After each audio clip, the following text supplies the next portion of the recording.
কুরবানি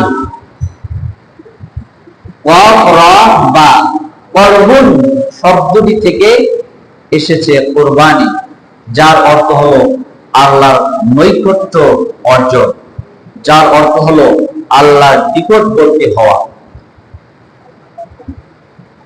এই কুরবানি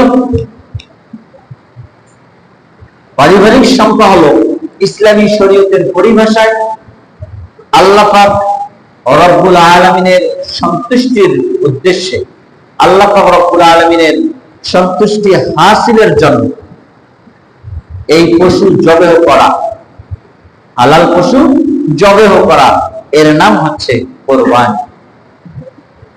এই কুরবানি আমরা জানি যে ইব্রাহিম আলাইহিস সালাম থেকে এই কুরবানি প্রচলন শুরু হয়েছে, কিন্তু না,